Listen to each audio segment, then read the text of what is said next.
আসসালামু আলাইকুম, কেমন আছেন আপনারা? আলহামদুলিল্লাহ আমি ভালো আছি।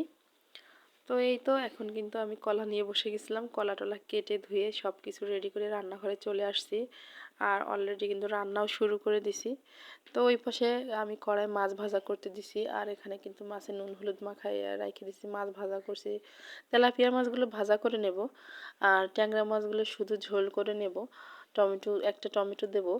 একটা টমেটো আর কি ব্লেন্ডারে ব্লেন্ড করে মাছের ঝোলটা করব। আর ট্যাংরা মাছটা কিন্তু আমি কাঁচাই ঝোল করব, যেহেতু যেদিনই মাছ কেনা হয়েছে আমার আম্মুরা কিন্তু সেই দিনই মাছগুলো পাঠায় দিছে। তো টাটকা মাছ মধ্যে একটা রাত ফ্রিজে ছিল, এই জন্য আমি আর ভাজা করব না। আর সাধারণত ট্যাংরা মাছ একটু শক্ত থাকে, তো টাটকা টাটকা এগুলো আসলে কাঁচা ঝোল খেতে হয়, ভালো লাগে। আর যদি বেশি দিন হয়ে যায় আমি আবার একটু ট্যাংরা মাছও ভেজে নিই।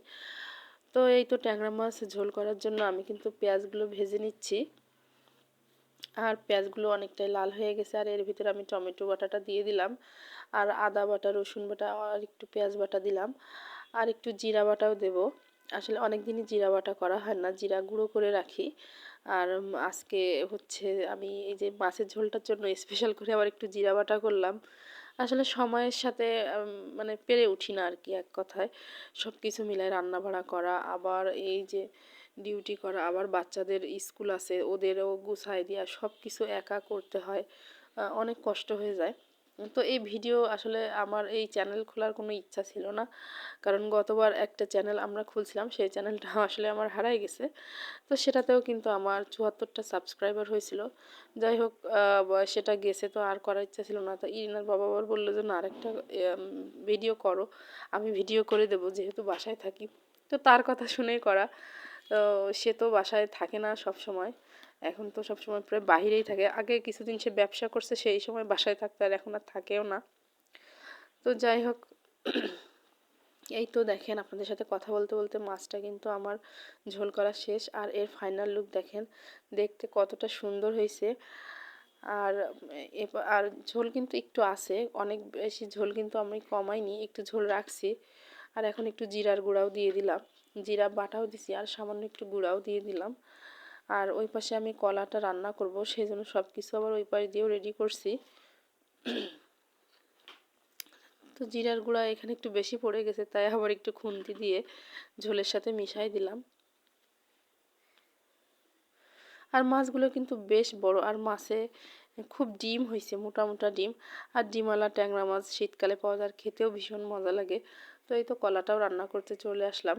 তো কলাটা রান্না করব তেলাপিয়া মাছ দিয়ে। আজকে কিন্তু এই দুই পদই হবে, আর বেশি না। তো সবার ওরা কিন্তু খেয়ে নেছে। ওরা ইরিনা আয়শা টিফিনে স্কুলে টিফিন থেকে আইসে সকালের খিচুড়ি ছিল, ওটা খেয়ে ওরা চলে গেছে। আর আমি কিন্তু খেতে বসে গেছি। ইরিনার বাবা এখনও আসেনি দুপুরে খাওয়ার জন্য, ও হয়তো বা একটু পরে আসবে, আমি ফোন করছিলাম। তো এখন প্রায় 3:30টার বেশিই বাজে, আর আমি কিন্তু খাইতে বসে গেছি।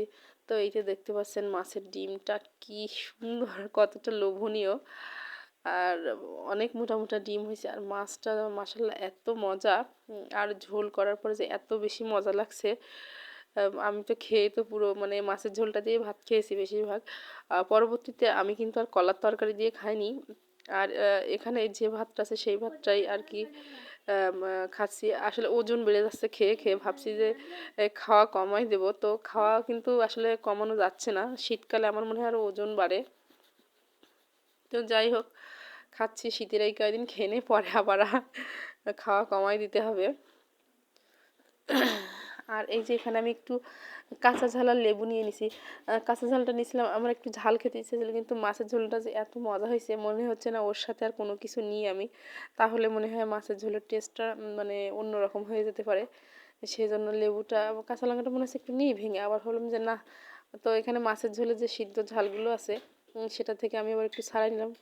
আর ঝাল কিন্তু পরিমিত, আসলে সবাই খেতে পারবে। আর আমি বেশি ঝাল, অনেক বেশি ঝালও খাই না, আবার অনেক কমও খাই না, মিডিয়াম, সবাই খেতে পারবে। আর ঝাল যদি খুব বেশি হয়ে যায় তাহলে আমার আয়েশ আবার বলবে বেশি ঝাল দিয়ে রান্না করছো, আমি খাবো না। তো যার কারণে আর কি আমরা একটু আর কি পরিমিত ঝাল খাই, অনেক কম না।